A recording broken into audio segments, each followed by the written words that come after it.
Ma Mission TV, le miroir du monde.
Ainsi que de l'article 40 de notre règlement intérieur, le Conseil tient deux sessions ordinaires durant l'année, respectivement la session d'avril, qui part du 1er avril au 1er juin, et celle d'octobre, qui, mesdames et messieurs, lors de notre adresse de clôture au mois d'octobre dernier, nous vous avions fait part de notre préoccupation quant au processus électoral que nous souhaitions voir aboutir autant que possible dans la sérénité et dans la paix. C'est ici pour nous l'occasion de saluer tous ceux qui ont contribué à différents titres à la tenue des élections présidentielles, législatives et provinciales. Toutes autres considérations mises à part, les résultats sous nos yeux révèlent deux faits majeurs et qui méritent d'être épinglés. Primo, les élections ont été organisées et financées entièrement par le Trésor public de la République démocratique du Congo. Secondo, le pouvoir organisateur a procédé pacifiquement à la passation du pouvoir à l'opposition vainqueur du scrutin au niveau des présidentielles. Mesdames et messieurs les conseillers de la République et chers collègues, distingués invités, au cours de cette session d'avril 2019, je vous invite à approfondir nos réflexions, études et analyses de manière itérative sur les thématiques qui règlent la vie économique et sociale de notre pays. La vision affichée par son Excellence, Monsieur le Président de la République, lors de son investiture, a fait l'objet d'une attention particulière qui a abouti à la mise en place d'une feuille de route exécutée pendant la période de l'intercession et dont les résultats ont été transmis au point de qui de droit, conformément à la loi organique numéro 13/027 du 30 octobre 2013 portant l'organisation et fonctionnement du Conseil économique et social. Par ailleurs, cette session d'avril 2019 devra s'activer d'une part à disponibiliser des avis en phase de finalisation et d'autre part à accélérer la tenue des débats au cours des plénières sur les matières ci-après, de l'état général de notre économie, de la lutte contre la corruption, de l'agriculture, de l'éducation, et oui, toujours l'éducation, de la transformation digitale, de la politique de l'emploi, de l'émergence de la classe moyenne en RDC, des forêts et du climat, de la conservation de la nature et de la transaction. Honorable Président de l'Assemblée nationale, honorable Président du Sénat, Leurs Excellences, Mesdames et Messieurs les conseillers de la République et chers collègues, distingués invités, de l'état général de notre économie. Quoi qu'encore fragile, les l'état général de notre économie présente des atouts positifs et ces paramètres nous permettent de rester optimistes. Les courageuses options économiques prises en 2018 devraient activer les équilibres fondamentaux essentiels à l'amélioration du bien-être collectif.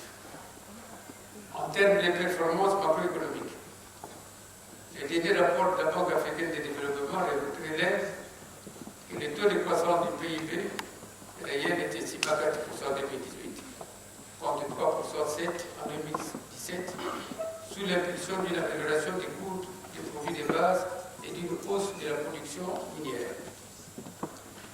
Le secteur primaire est resté ainsi le principal moteur de la croissance en 2018, soutenu par le dynamisme de la branche extraction.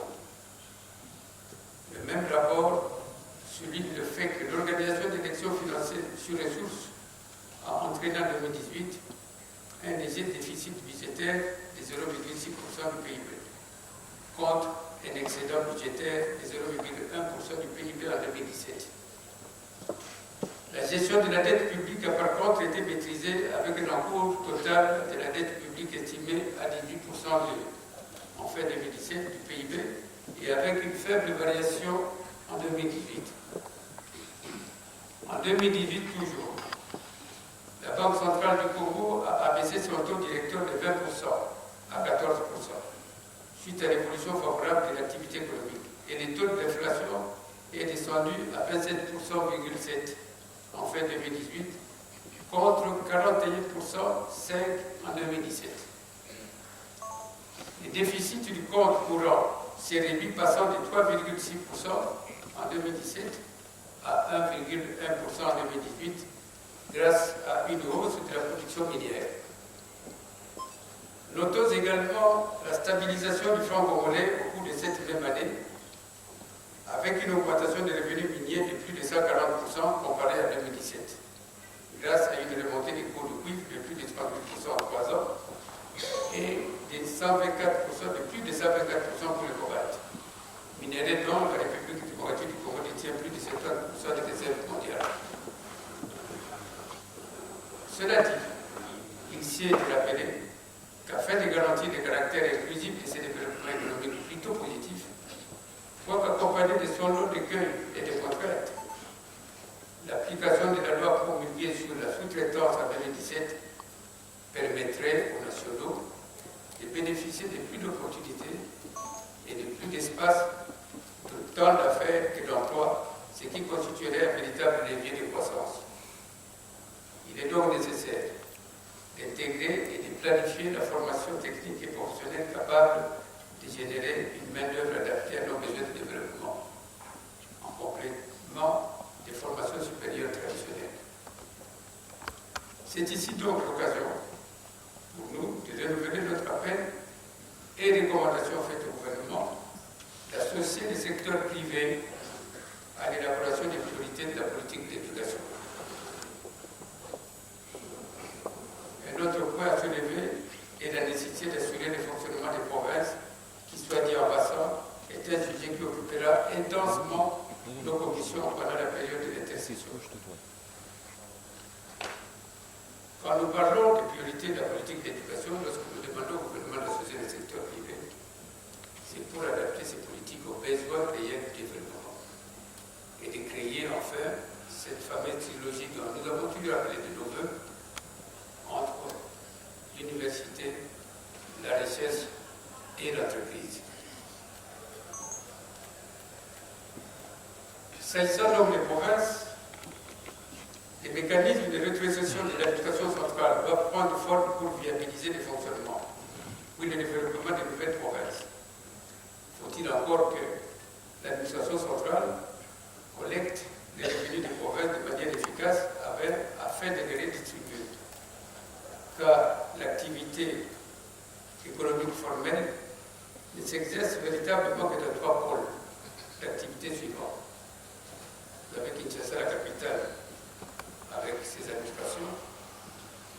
Vous avez le Congo central, avec le port. Et vous avez l'ancienne grande province de Katanga, avec les mines. La marge pour une fiscalité saine est cependant assez réduite. s'agissant de la lutte contre la corruption.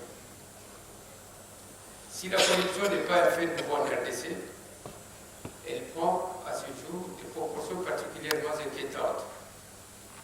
L'analyse de l'ampleur du phénomène peut l'envoyer autant à des considérations d'ordre sociologique qu'à une perspective macroéconomique.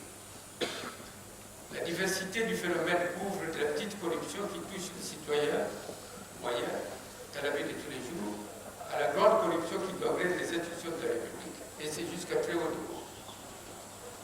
S'il existe aujourd'hui différents instruments de lutte contre la corruption, dont un arsenal juridique et quelques structures spécialisées, force est de constater le manque d'efficacité jusqu'à ce jour. Une réflexion de fond mérite d'être menée. Les études comparatives pour comprendre comment ce type de mot a été fortement atténué dans certains pays est nécessaire. Le cas de Singapour serait-il à explorer? Sans nul doute. De toute évidence, une forte volonté politique, une mise en place de relais à tous les niveaux de l'État, une sensibilisation dans les différentes cellules sociologiques, à commencer par la cellule familiale et l'école, seront nécessaires. Il faudra donc soutenir la volonté du président de la République en cette matière. Distingués invités, mesdames et messieurs les conseillers de la République et chers collègues, s'agissant à présent de l'agriculture, le poids du secteur agricole dans les économies du Nord comme du Sud diminue depuis 2 siècles. Selon la FAO, l'agriculture ne représente plus aujourd'hui que 23% du PIB dans les pays à bas revenus, 10% dans les pays intermédiaires et 2% dans les pays à haut revenus.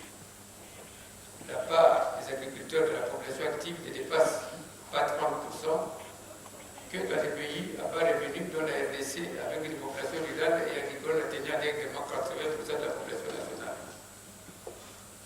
Tous les pays en quête ou ayant accédé au développement, les transferts de leurs ressources en main-d'œuvre et en capital vers l'industrie, puis le tertiaire, a permis d'engendrer un cycle vertueux de croissance et d'augmentation de la richesse nationale en veillant à sa répartition entre individus.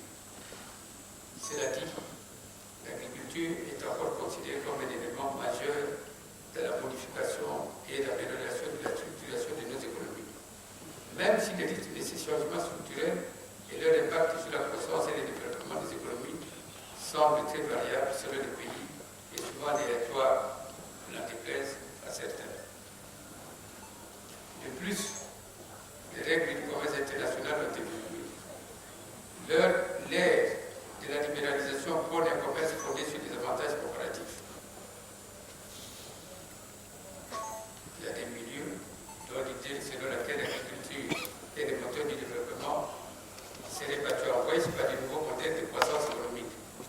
Alors que tout porte à croire que ce soit de cette transition agricole que dépend le développement de nos pays. Fort de ce qui précède, j'invite le Conseil à poursuivre ses efforts pour dégager des recommandations pertinentes en rapport avec la question de la transition agricole et sa capacité à générer un effet de levier dans le sens du développement. Nous en arrivons maintenant à l'éducation. Vous remarquerez qu'à chacune de mes interventions, je ne manque jamais de revenir sur l'éducation.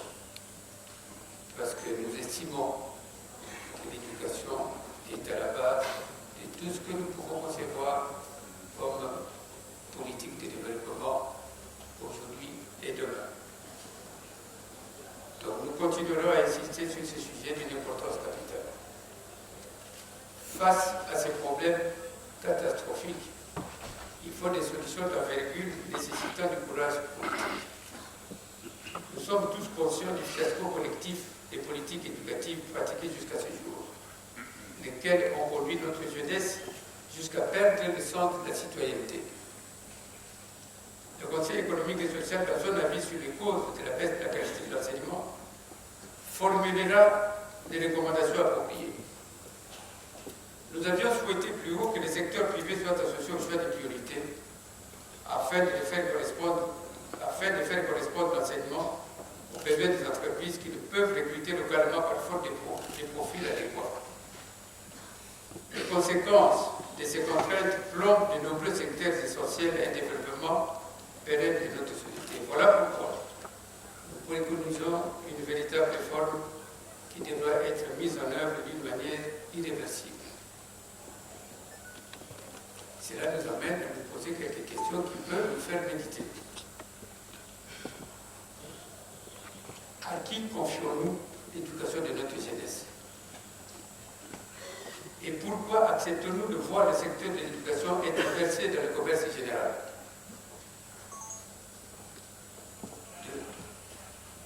Pourquoi nos jeunes n'apprennent-ils pas l'histoire de notre pays?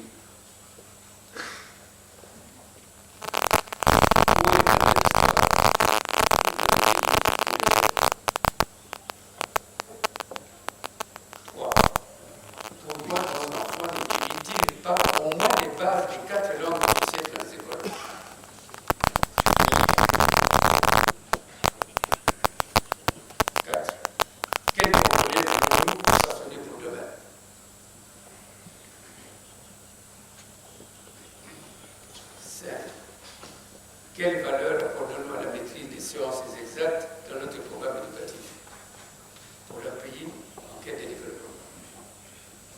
Voilà quelques questions de méditation qui peuvent nous amener effectivement à prendre conscience de l'importance de ces secteurs que nous avons tendance à vouloir analyser.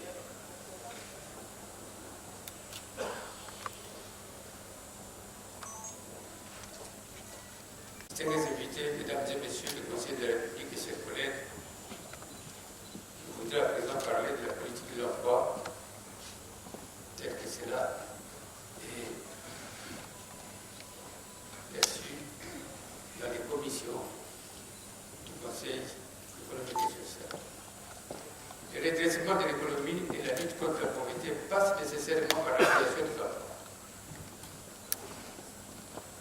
Qui dit emploi, forcément investissement.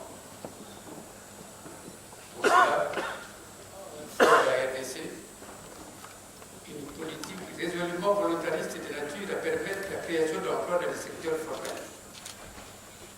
Il est primordial d'inverser le ratio emploi-population, aujourd'hui encore particulièrement faible dans notre pays. Alors que l'économie informelle crée des emplois souvent caractérisés par de mauvaises conditions de travail, une absence de couverture sociale et des risques plus élevés d'accidents du travail, ce sont bien souvent de trop rares emplois accessibles à la jeunesse. Le niveau de compétence de notre main-d'œuvre ne permet pas à nos entreprises d'être suffisamment compétitives sur les marchés mondiaux. Il est important de souligner que seule une réforme totale de notre système éducatif, je l'ai bien dit, permettra d'augmenter l'employabilité des jeunes. À cela, il faudra ajouter des mesures fortes en faveur de l'entrepreneuriat par l'amélioration du climat des affaires, une fiscalité attractive, un accès à une énergie qualitative et bon marché, par les mécanismes de financement, par les infrastructures adéquates et l'augmentation des taux d'alphabétisation et de pénétration numérique, afin d'inciter à la création d'entreprises et permettre la génération d'emplois décents dans les secteurs de l'industrie, de l'agriculture et du secteur privé. Un intérêt particulier devra être porté sur les bénéfices du recours aux nouvelles technologies de l'information et de la communication. Le Conseil économique et social apportera sa contribution dans un avis pertinent sur, entre autres, la formation technique et professionnelle, stratégie d'amélioration de l'employabilité et résorption du chômage des jeunes. Ceci nous amène forcément à atterrir sur le problème de l'émergence de la classe moyenne en RDC. Dans un programme ambitieux, le Conseil économique et social avait lancé une étude sur l'évaluation de la valeur matérielle et immatérielle de la République démocratique du Congo. Parmi les objectifs suivis, il y a notamment celui de permettre à la République démocratique du Congo de s'auto-évaluer afin d'atteindre d'une manière irréversible une émergence globale de sa société. Ainsi, elle pourra assurer son développement de manière soutenue, durable et inclusive. Elle pourra ainsi optimiser l'impact sur le bien-être de ses citoyens et accélérer ainsi le rythme de développement en assurant une répartition équitable des fruits de croissance. Au-delà de ces soubassements, à la fois techniques et politiques, il existe d'autres indicateurs qui, à ce jour, sont sous examen auprès de la commission spécialisée au Conseil économique et social. Le faible niveau du produit intérieur brut fortement contracté depuis l'indépendance de notre pays pousse à croire que si une classe moyenne peut exister à ce jour en RDC, celle-ci est extrêmement intriquée, voire faible. Il est donc impérieux d'engager des réformes structurelles nécessaires qui créeraient un environnement propice à l'éclosion d'une véritable classe moyenne congolaise au vrai sens du mot, dont la quasi-absence aujourd'hui renforce la logique d'effritement de la dignité nationale dans les chefs et ses cadres démunis. Tout en plaidant pour la mise en œuvre urgente de la loi sur la sous-traitance et en soutenant la mise sur pied de l'ordre des architectes et des ingénieurs du Congo, le Conseil économique et social proposera un avis sur la classe moyenne du Congo. Les forêts du climat. Nul besoin de rappeler combien de ressources forestières que possède la RDC sont stratégiques dans le contexte de la lutte contre le changement climatique. Durant cette session, le Conseil économique et social devra finaliser son avis sur la gestion des ressources forestières, un outil d'aide à la compréhension des enjeux du secteur susceptible d'orienter les réformes envisagées à travers la révision du code forestier et la finalisation d'une politique forestière de la RDC. Tout en saluant à sa juste valeur la présence du chef de l'État au One Planet Summit à Nairobi et au prochain forum sur le climat et sur la biodiversité, le Conseil économique et social exhorte le gouvernement à adopter une stratégie de plaidoyer et lobbying visant à développer rapidement notre leadership en Afrique et accéder au financement vert de manière à mieux protéger et sécuriser notre patrimoine forestier. Car sur le plan de la conservation de la nature, la RDC joue un rôle clé dans les équilibres écologiques mondiaux. Ces forêts, sa riche faune et flore endémiques font de notre pays un des 10 pays au monde avec la plus haute biodiversité.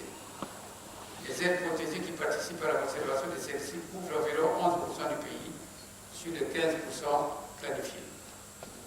Afin de protéger donc ce riche patrimoine contre les pressions diverses, le Conseil économique et social recommande la sécurisation des aires protégées, en particulier celles de l'Est du pays, en vue de promouvoir l'économisme créateur d'emplois et de richesses. Le Conseil économique et social propose donc l'organisation dans un meilleur délai d'un forum national sur la conservation de la nature sous le haut patronage du président de la République en vue de nouvelles orientations pour une gestion harmonieuse de cette exceptionnelle biodiversité. Nous suivons tous ce qui se passe d'une manière tout à fait inacceptable. Cette exploitation incontrôlée, parfois avec la complicité de nos compatriotes, de nos forêts, et ce qui pourrait causer dans le futur des dommages inconsidérables. Distingués invités, mesdames et messieurs du Conseil de la République, mes chers collègues, de la Transapport, le projet du transfert des eaux de l'Oubangui vers le lac Tchad est à une phase très avancée de discussion entre plusieurs pays, milieux d'affaires et experts internationaux, sans la participation de la RDC. Je souligne sans la participation de la RDC. Le Conseil économique et social salue la position exprimée récemment par le chef de l'État sur ce projet. Certaines études attirent notre attention sur d'éventuels effets et particulièrement un risque d'assèchement de nos tourbières, avec des conséquences dramatiques sur le réchauffement planétaire. Quoi qu'il en soit, le Conseil économique et social rappelle que le Parlement congolais adopté à l'unanimité des deux chambres la loi numéro 15/026 du 30 décembre 2015 sur l'eau. Au terme de son article 53, cette loi dispose que tout transfert d'eau douce en dehors du territoire national vers le territoire d'un autre État est soumis à l'accord du peuple congolais consulté par voie de référendum conformément à l'article 24 alinéa 2 de la Constitution. Plus largement, pour une gestion rationnelle et durable de nos ressources halieutiques, le Conseil économique et social recommande par la même occasion au gouvernement de créer un ministère dédié exclusivement aux ressources en eau. Ministère qui aura l'avantage de centraliser toutes les informations sur les eaux intérieures et les eaux frontalières et de développer une grande expertise dans ce domaine sensible et stratégique. Si nous avons, au-delà des mines, deux grandes richesses qui appellent notre attention, c'est l'eau et nos terres. De mettre en place un observatoire des eaux du bassin du Congo avec la contribution des experts multidisciplinaires. Encourager et faciliter les expéditions scientifiques pour la collecte des données de terrain afin d'améliorer la planification et l'utilisation de nos ressources halieutiques. Conditionner les études d'impact, même en cas de transfert d'eau à partir de l'embouchure, car le reflux des eaux salées représente un danger pour la forêt de nos Mongols. Honorable Président de l'Assemblée nationale, honorable Président du Sénat, Leurs Excellences, Mesdames et Messieurs les conseillers de la République et chers collègues qui se invités, notre rôle est celui d'alerter et de prévenir aussi. Je voudrais donc, en cette occasion solennelle de l'ouverture de cette session, saisir l'opportunité pour féliciter, au nom de tous les membres du bureau, ainsi qu'au mien propre, les hommes et les femmes conseillers de la République issus des milieux divers et venant de tous les institutions. Toutes les 26 provinces sont représentées et ils sont tous présents dans cette salle. Je voudrais donc les remercier pour leur implication, leurs compétences, ainsi que leur esprit d'abnégation dans l'exécution de la mission constitutionnelle qui nous est confiée, notamment fournir aux décideurs politiques des propositions avisées et des analyses et recommandations de la société civile structurée. Au-delà des clivages, au Conseil économique et social, ces hommes et ces femmes sont avant tout simplement des citoyens congolais concernés. Voilà. C'est cela être responsable. Honorable Président de l'Assemblée nationale, honorable Président, Mesdames et Messieurs les conseillers de la République et chers collègues, chers invités, dans le même registre, laissez-moi vous réitérer nos remerciements pour votre soutien, par votre présence, en dépit des lourdes charges qui sont les vôtres. Avant de terminer, et pour assumer pleinement la nouvelle ambition qu'il porte, le Conseil économique et social de la République démocratique du Congo vous est recommandé aux décideurs, à l'occasion de cette ouverture et cette session d'avril,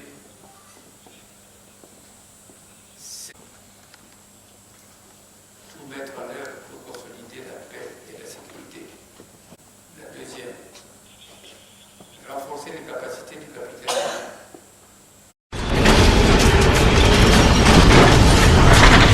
Ma mission TV, le miroir du monde.